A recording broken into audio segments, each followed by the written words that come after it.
UFC 322 is shaping up to be one of the biggest cards of the year, with the promotion set to return to New York City's iconic Madison Square Garden on November 15th. The blockbuster event is already headlined by a championship doubleheader, but with each new edition, it's becoming clear that the UFC is stacking this lineup for maximum impact. At the very top, reigning welterweight champion Jack Della Maddalena will attempt to defend his title against none other than Islam Makhachev, the former lightweight king who is chasing two-division glory. Makhachev's bid to move up in weight and challenge one of the UFC's most dangerous strikers adds incredible intrigue to an already high-stakes main event.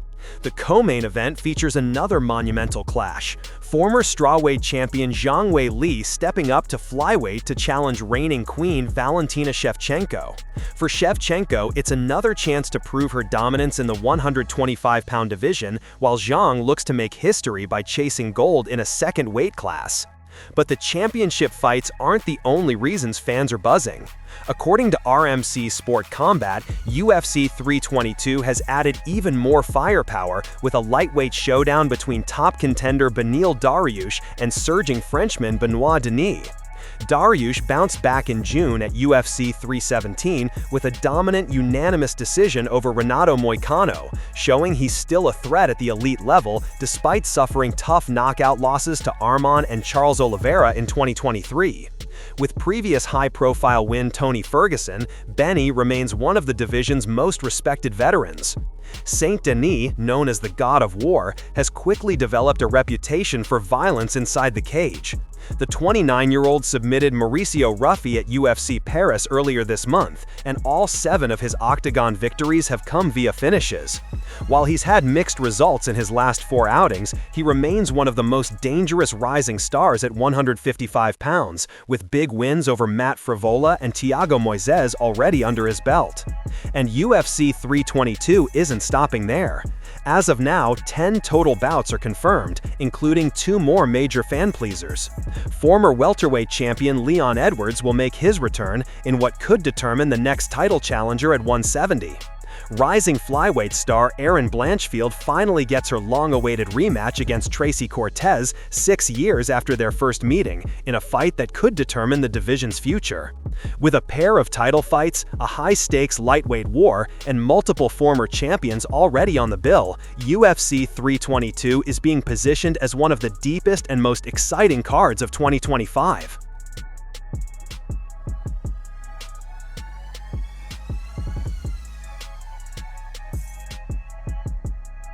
Carlos Ulberg made a definitive statement in the UFC Perth main event on Saturday, brutally knocking out Dominic Reyes to cement his position as the top contender in the light heavyweight division. Despite the fight being scheduled in the early afternoon local time to accommodate American viewers, the crowd at the RAC Arena maintained a lively atmosphere, proving that the energy of fight night can transcend time zones. From the moment the two fighters entered the octagon, it was clear that both men were explosive finishers, though they spent the opening moments sizing each other up and avoiding reckless exchanges. After roughly 2 minutes, Ulberg began to assert himself, landing the first meaningful combination of the fight, capped by a crisp, straight jab that cut through the middle. Reyes, who had experienced a tumultuous period after his loss to John Jones, had managed to rebound with 3 consecutive first-round knockouts, positioning himself as a legitimate contender once again. However, that momentum came to an abrupt halt as Ulberg found his mark with a straight right hand, finishing Reyes decisively in the opening round. The victory not only highlighted Ulberg's striking precision, but also demonstrated his readiness to challenge for the division's top spot. Following the win, Ulberg signaled his intentions to fly to Las Vegas next week for UFC 320, where he plans to watch Magomed Ankalaev and Alex Pereira face off in the main event. In his post-fight promo, he delivered a succinct but clear message to the current light heavyweight hierarchy: "I'm coming." With only 2 men standing between him and a title shot, Jiří Procházka, who has suffered 2 knockout losses to Pereira, and the defeated Reyes, Ulberg has firmly positioned himself as the division's next in line. The 9-fight winning streak he carries into this next phase of his career underscores both his momentum and his readiness to challenge for the belt, making him the man to watch in the 205-pound division.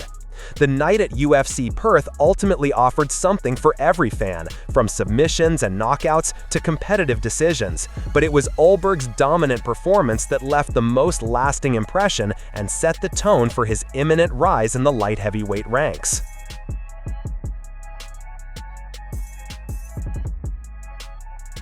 Magomed Ankalaev isn't letting the build-up to UFC 320 pass quietly. The newly crowned light heavyweight champion is set to defend his belt for the first time on October 4th at the T-Mobile Arena in Las Vegas, and standing across from him will be the man he took the title from earlier this year, Alex Pereira. The two first met at UFC 313 in March, a fight that went the full 5 rounds. Ankalaev won a clear-cut unanimous decision, outlanding Pereira in the stand-up and dictating much of the action with pressure and cage control. While the Russian champion attempted to mix in his wrestling, he came up empty on all 12 takedown attempts, as Pereira defended well and kept the fight upright. To many, that aspect of the fight was seen as a moral victory for the Brazilian, who had long been questioned about his grappling defense. Now, though, Ankalaev is suggesting that there may have been more to the story. Speaking at a recent open workout in Las Vegas, he doubled down on comments previously made by his coach, Sukhrob Magomedov, and claimed Pereira had given himself an illegal advantage in their first meeting. Also, I told my coach right away during the rounds that I felt like he was greased, Ankalaev explained through a translator. He was just too slippery. These things happen in professional sport. I'm not accusing him of anything, but that's just what I felt. I spar every day. I train every day. You can feel when people are slippery. It's too much slippery. So I felt he was too greasy, and that played a role also. The accusation, often referred to in MMA as greasing, is one of the more controversial claims a fighter can make. Applying excess oil or lotion before a fight can make it extremely difficult for opponents to secure grips in grappling exchanges, and the UFC and athletic commissions strictly monitor fighters during pre-fight checks to prevent it. Still, complaints of slipperiness have surfaced in the past, with legends like George St. Pierre and Anderson Silva facing similar accusations at different points in their careers. For Ankalaev, the claim adds extra spice to what is already a heated rivalry. At 22-1-1, 1-C, he is riding a 14-fight unbeaten streak that includes wins over names like Alexander Rakic, Johnny Walker, and Thiago Santos. His only career setback came in 2018, when he was submitted in the final seconds by Paul Craig. Since then, he has built himself into one of the most consistent and disciplined light heavyweights on the roster. Pereira, meanwhile, remains one of the UFC's biggest stars and most dangerous strikers. Despite losing his belt to Ankalaev, the former middleweight and light heavyweight champion has never shied away from immediate rematches. Known for his knockout power and icy composure, Poatan will now have the chance to avenge his loss and reclaim the 205-pound throne. With the accusations of greasing, the unbeaten streak of Ankalaev, and Pereira's reputation as a finisher, UFC 320 is shaping up to be one of the year's most intense main events. For Ankalaev, it's a chance to silence doubts and prove his dominance in the division. For Pereira, it's a shot at redemption, and the opportunity to remind the world why he's considered one of the most feared fighters on the planet.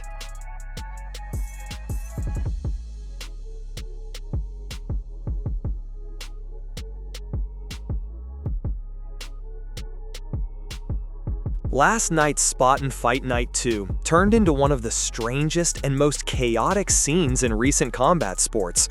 Wanderlei Silva, who was only recently honored with a UFC Hall of Fame induction, faced Acelino Popo Freitas in what was meant to be a lighthearted exhibition. From the outset, though, things felt off. Silva came in drastically heavier than Freitas, outweighing him by more than 40 pounds at the weigh-in. And once the fight began, he struggled to contain his frustration as Freitas outboxed him with ease. The Brazilian MMA icon resorted to rough tactics, landing repeated headbutts and even bizarrely throwing kicks inside the ring. By the fourth round, the referee had docked 2 points for fouls, and at the 134 mark, he had seen enough and disqualified Silva outright. What followed, however, overshadowed everything that happened in the fight itself. Members of both corners flooded the ring, pushing and shouting, quickly giving way to punches. In the middle of the chaos, a man in a tuxedo connected with a heavy shot that dropped Silva unconscious. For a tense stretch of moments, the former Pride and UFC star lay motionless as blood covered the canvas, with witnesses later saying it took multiple towels to mop up before order was restored. Eventually, Silva was stretchered out and rushed to São Luís Hospital in São Paulo. His management later clarified that the trip was a precaution and that he had regained consciousness, though the images of him leaving the ring under a blood-soaked towel shocked fans across Brazil and around the world. Acelino Freitas, who was left bewildered by the way the evening ended, later posted a long video to Instagram that quickly went viral, amassing over 13 million views within hours. In it, he placed the blame for the brawl squarely on former UFC heavyweight champion Fabricio Werdum, accusing him of storming the ring alongside his son and escalating an already tense moment. Freitas said that while Silva fouled him repeatedly during the exhibition, those were matters between the two fighters. For him, that was part of the contest, ugly as it may have been. But when the teams became involved, he felt the line was crossed, and he condemned Werdum as the one responsible for taking things to that level. In his message, Freitas even addressed Silva directly, telling him that the situation should have ended with the referee's decision, and that the bad blood needed to stay between them in the ring. He said he could accept the headbutts and other fouls as part of their clash, but he could not excuse what he called Werdum's cowardly invasion.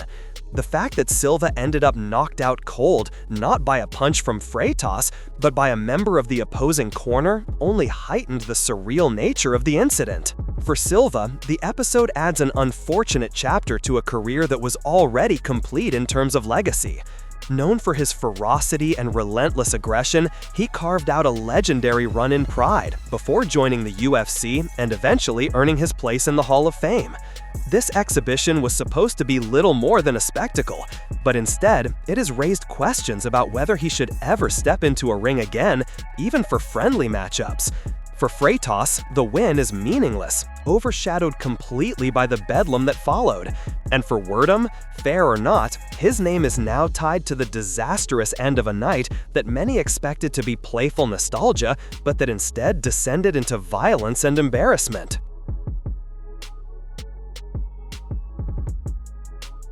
The controversy surrounding Jake Matthews' loss at UFC Perth is gaining momentum, with his team now officially set to appeal the result of what many are calling one of the most bizarre sequences in recent memory. The drama unfolded in the first round of Matthews' bout with Neil Magny. With just a single second left on the clock, Matthews clamped down on a deep guillotine choke that appeared to have Magny finished. The referee moved in, seemingly waving the fight off, which prompted Matthews to release the submission and rise in celebration. But the moment turned chaotic when Magny quickly popped up and protested that he was still conscious and defending. In a shocking reversal, the referee ruled that no stoppage had been made, declared the fight was still live, and allowed it to continue into round 2. That decision drastically altered the trajectory of the contest. Matthews, understandably frustrated, regrouped and delivered a strong second round, landing crisp strikes and maintaining composure despite the confusion. Still, Magny, a veteran who has built his reputation on resilience and late-fight rallies, dug deep. By round 3, he began to take control of the grappling exchanges, wearing Matthews down before locking in his own submission to seal a comeback win that left the Perth crowd stunned. From Matthews' perspective, the outcome feels unjust. His management team, speaking to BJPN.com, confirmed they will file an appeal with hopes of having the result overturned to a no contest. Their argument is straightforward. The referee intervened in a manner that led Matthews to release a fight-ending hold, and once that occurred, the bout should not have resumed.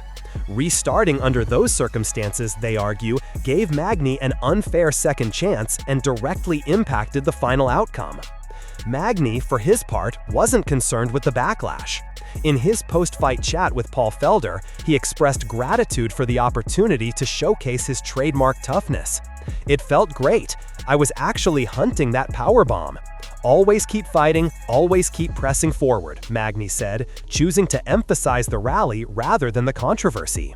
The stakes for both fighters are significant.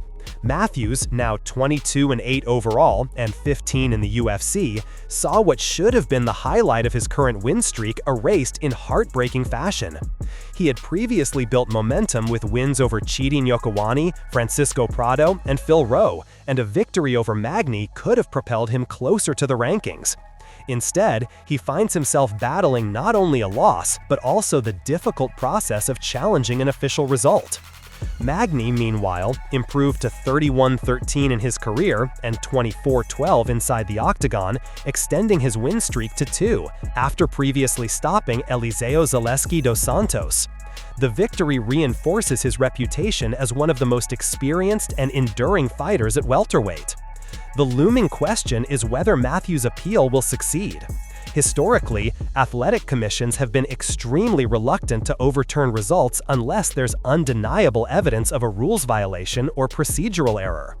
While Matthews has a case, given the referee's apparent decision to stop the fight before walking it back, precedents show that fighters often face an uphill battle when disputing outcomes. Cases like Kevin Holland versus Kyle Dukakis, initially ruled a submission, then overturned to a no contest due to a referee error, and Anderson Silva versus Nick Diaz, later changed to a no contest following drug test issues, demonstrate how rare such outcomes are.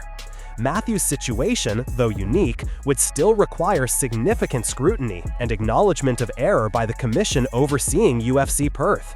If successful, Matthews would erase the loss and retain his momentum, but if not, he'll be forced to live with the official result while hoping the controversy doesn't overshadow his recent resurgence. Either way, the appeal ensures this story won't fade quickly, and fans will continue debating whether Matthews was robbed of a rightful victory on home soil. Tom Aspinall is just weeks away from making the first defense of his UFC heavyweight title, and the atmosphere around his camp is buzzing with confidence. The Englishman is set to headline UFC 321 on October 25th, where he'll meet Cyril Gane, the French former interim champion who has long been considered one of the division's most technically gifted strikers. For Aspinall, the bout represents more than just a title defense. It's a chance to cement his place at the top of the most volatile division in the sport. One of the men who knows Aspinall's preparation better than most is fellow heavyweight Martin Buday. The Slovak contender has been training regularly with Aspinall's squad, which also includes veteran Phil DeFries, the longtime KSW champion who has carved out his own remarkable run overseas. Buday, who has benefited directly from the high-level work at Aspinall's camp, has no doubt about the outcome of UFC 321. Speaking about the matchup, he didn't hide his admiration for his friend and training partner. "I think he will secure spectacular win and finish in that and defend the title. So I'm very happy for him. I'm really happy that I can be there and train with them," Buday said. He went on to highlight how important those sessions have been for his own development. "I'm really thankful. For the last fights, I was preparing with them. So they really affected my game plan, my style, and everything. So I will be going there soon. So I'm really excited. I'm really excited for them all and for Tom especially. He's my good friend." It's clear that Aspinall's circle is not only sharpening his skill set, but also building an environment of loyalty and mutual growth, something increasingly rare at the highest levels of MMA. Buday himself has big goals outside of the UFC banner. Having recently signed with Octagon MMA, he's now in line for a showdown with champion Will Fleury in a bid to reclaim the OMA belt he vacated when he departed for the UFC. If that happens, and Aspinall continues his reign in the UFC while DeFries maintains his grip on KSW's heavyweight throne, it would mean Team Aspinall has champions holding major belts across multiple global promotions. Boudet smiled at the thought, admitting, "Yeah, that would be nice, to secure the belts in the big promotions all over the world. So yeah, Team Aspinall is going big." His loyalty to his teammates has also shaped his career decisions. When asked whether he ever considered heading to KSW, Boudet dismissed the idea quickly. With DeFries entrenched as champion and Stefan Wojciech, another sparring partner, lined up as the challenger, Boudet said there was no way he would insert himself into a situation that forced him to fight either of them. "I didn't want to come to KSW to face any of them because I don't like that stuff. Like fighting my teammates when we are growing together, train together and everything. So I'm loyal teammate. I didn't want to fight any of my teammates. I even declined fighting Mick Parkin before. He's also part of the Tom Aspinall team, or his camp. So back in time when I was in UFC. So I don't like stuff like that, to fighting my teammates." That kind of loyalty underscores what makes Aspinall's camp unique.